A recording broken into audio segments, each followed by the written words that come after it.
Hey, what's going on? It's your boy BT, and I came here to talk some boxing with the hundreds and hundreds of B Taylor subscribers. What's going on, guys? Just wanted to come through and speak on and just break down what has been made official. If you haven't heard already, let me be the first to inform you that Miguel Cotto and Canelo Alvarez, the fight between those two is official. It has been made for November 21st, live from the Mandalay Bay on pay-per-view. Very, very great news. It's great for boxing. It's great that we have a second mega fight in the year of 2015.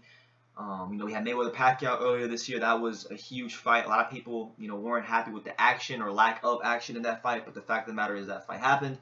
We had an outcome. We might have a second fight later on in 2016. But we get a second one now in Cotto and Canelo. And I feel like this one is going to be a lot better. So just credit to Team Cotto and Team Canelo on getting this fight made, because a lot of the times, in boxing a lot, especially with the way everything's laid out and all the politics and kind of the Cold War, Al Heyman and Golden Boy and all these different promotional companies not wanting to work together to make the fights us the fans want to see.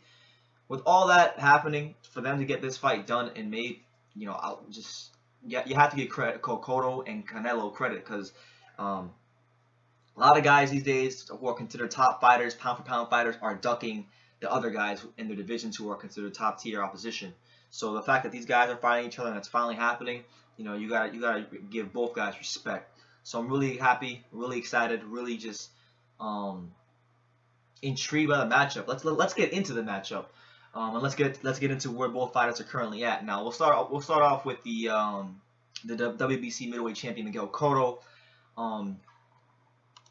Neither fighter really has beaten any exceptional competition within their last two fights. You look at Miguel Cotto, 2 fights ago, he beat Sergio Martinez to win the WBC middleweight title, and obviously it was at a catchweight. Sergio Martinez was older. He wasn't the Sergio Martinez of the Paul Williams fights, so people obviously had. They said what they had to say about Sergio Martinez, but it was a good win and a good comeback fight for Cotto. But I thought at that point it was a guy whose style and who he was tailor made for him, and it was a great fight for him with Freddie Roach as his trainer. Outside of that, his next fight was against perennial middleweight contender Daniel Gil. And looked really sharp. He was in a fight where he had more talent than his opponent. Could steamroll his opponent, and he did exactly that. Scored a 4th round TKO against Daniel Gil. So he hasn't really fought any upper B level opposition in a while. So it'll be great to see what Cotto does against Canelo. Now we look at what Canelo's done the last 2 fights.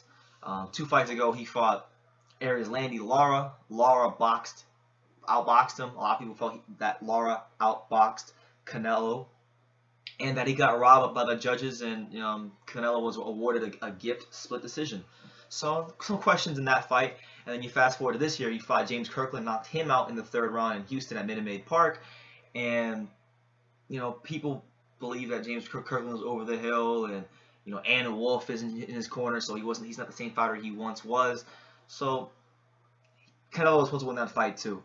So you got 2 guys who haven't really beat anybody convincingly or legitimately in quite some time. Both are guys who have lost to Floyd Mayweather.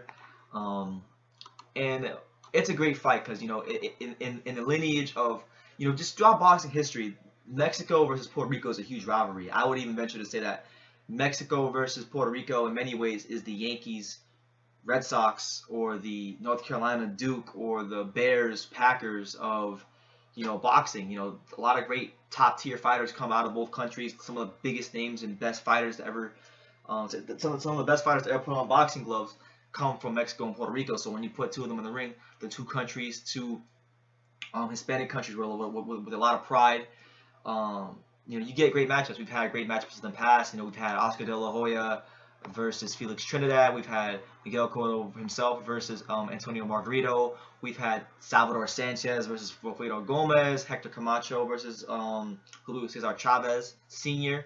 So no shortage of great matchups and great fighters from Puerto Rico and Mexico. And I believe that this will just add to that collection of great fights.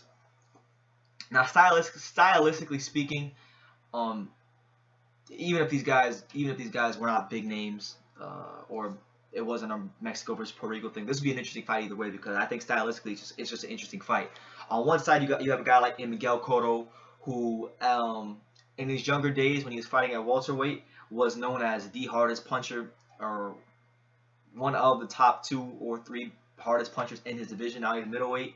He's not a true middleweight, but he has a middleweight title, fighting at catchweights. So they're gonna fight at a catchweight. I believe they're fighting at 155. So he has some things in this fight that do favor him, some attributes that do favor him in this fight that people are kind of overlooking. You know, Miguel Cotto, between the two fighters, he's definitely the better mover. He's definitely the guy who creates more angles when he's throwing his punches. He's definitely a guy who, if the fight gets into the later rounds, does have an advantage because he does not fight in spurts like Canelo does. And still has devastating power to the body. That left hook to the body, it's still money, it's still crisp, and it's still sharp. So if he's able to land something, make Canelo think and recognize when Canelo is fighting in spurts. That's another thing. If he recognizes when Canelo is fighting in spurts and can take advantage of that, maybe land one of those left hooks to the body, and maybe, who knows, maybe he gets Canelo out of there. And I also believe that, you know, because he has more movement, creates more angles, and doesn't fight in spurts as much as Canelo, there is a possibility that Cotto could outbox him for 12 rounds. So those are some attributes I see there from Miguel Cotto. You know, as far as Canelo goes, he's definitely the at this point in his career, I know he's the bigger man. I know he's like 5'9", and Canelo's 5'7", so Cotto's 5'7", so he's got a 2-inch height advantage, 3.5-inch reach advantage. So I think range control will be a big thing for him. If he can control the range, maybe establish his jab early, and kind of neutralize Cotto and get him to fight at his pace, then I think this is Canelo's for the taking. I mean, he's definitely got more power. You saw in the Kirkland fight what kind of power he has. People who watch boxing know what kind of power Canelo has. So it'll be interesting to see if he can get Cotto to slow down and fight at his pace and set the tempo early. Canelo definitely is a bigger man. He's somebody who could really give Cotto a whooping. I think that's very possible. There's favors where I feel, you know, Cotto could exploit Canelo and get him out of there in the later rounds, and then I feel, you know, in the earlier rounds, if Canelo goes to the body, takes some gas out the tank, can do some body work early to neutralize some of the Cotto movement that we would see in the later rounds if he didn't go to the body. If he can do that, then I feel he's got a chance to get him out of there. So there's scenarios that favor both fighters. It's really a matter of who's going to win the fight up here and set the tempo early. Yeah, I'm really excited for it. I'm really excited for this fight. Miguel Cotto has not beaten. We'll go down his resume. You know, Miguel Cotto's last, great name on his resume. You know, I mean, you had to go to Shane Mosley, but Shane Mosley's a little bit older at that point. But he beat Shane Mosley. You know, he scored a win over Austin Trout. But you know, he hasn't been getting a lot of respect. Cotto's actually been taking a lot of flack because a lot of guys have been avoiding Gennady Golovkin. He's holding the WBC strap, the WBC championship, middleweight championship.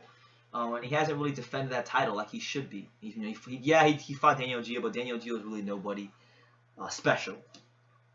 Just a solid one of those solid contender types who kind of just hangs around.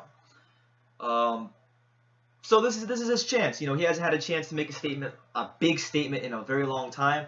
So he's got a chance to make a huge statement here against Canelo, and beating a guy that you know, a lot of people are high on. A lot of people believe that when Mayweather hangs the gloves up, this guy will be one of the biggest stars in boxing. He already is one of the biggest stars in boxing. Has a great fan base. But in terms of being a fighter and a skill fighter, there's people out there, and I've heard a few people, well, not a whole lot of people, but a few people insinuate that they think Canelo will be the best pound-for-pound fighter in the sport once Mayweather leaves. Now, I don't agree with that. Personally speaking, I believe that a guy like Terrence Crawford would be the best pound for pound fighter in the sport once Mayweather leaves. But you know, Canelo will be in the mix for sure. So we'll see what happens post fight. But I think for both of these guys, they're at different stages of their career. For Cotto, it's that one last statement win. Let's say it again, virtuoso performance that he kind of needs to have. You know, he's beaten some great fighters, been there with some top names, some top guys, and in terms of resume, his resume is way better than Canelo's. But for Canelo to add a guy like Cotto to his resume, a guy who's a legend, who's still not over the hill, not in his prime, but he's still sharp enough to beat you, it's a quality win for Canelo, and it definitely does a lot for him moving forward. And would set him up for a big matchup with Golovkin.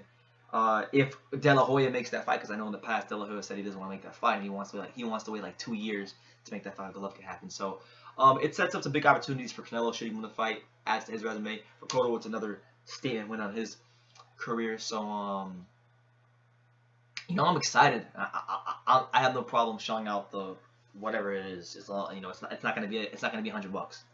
I'm willing to pay for this fight because I feel like there's gonna be action. You know, the guys are gonna fight toe to toe at times.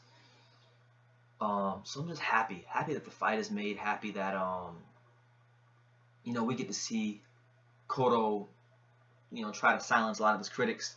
We get to see Canelo try to take out Cotto. You know, a lot of things going on in this fight. Mexico, Puerto Rico makes it even more exciting. The fact that rivalry, we have that there. So I'm just excited. I'm not gonna do a prediction or anything like that yet, but just looking forward to it. So let me know what you guys think. Cotto, Canelo.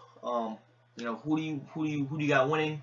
Are you excited? Will you be ordering the fight? Just anything you have regarding this fight, let me know in the comments down below. Like, share, and subscribe, and take care, guys.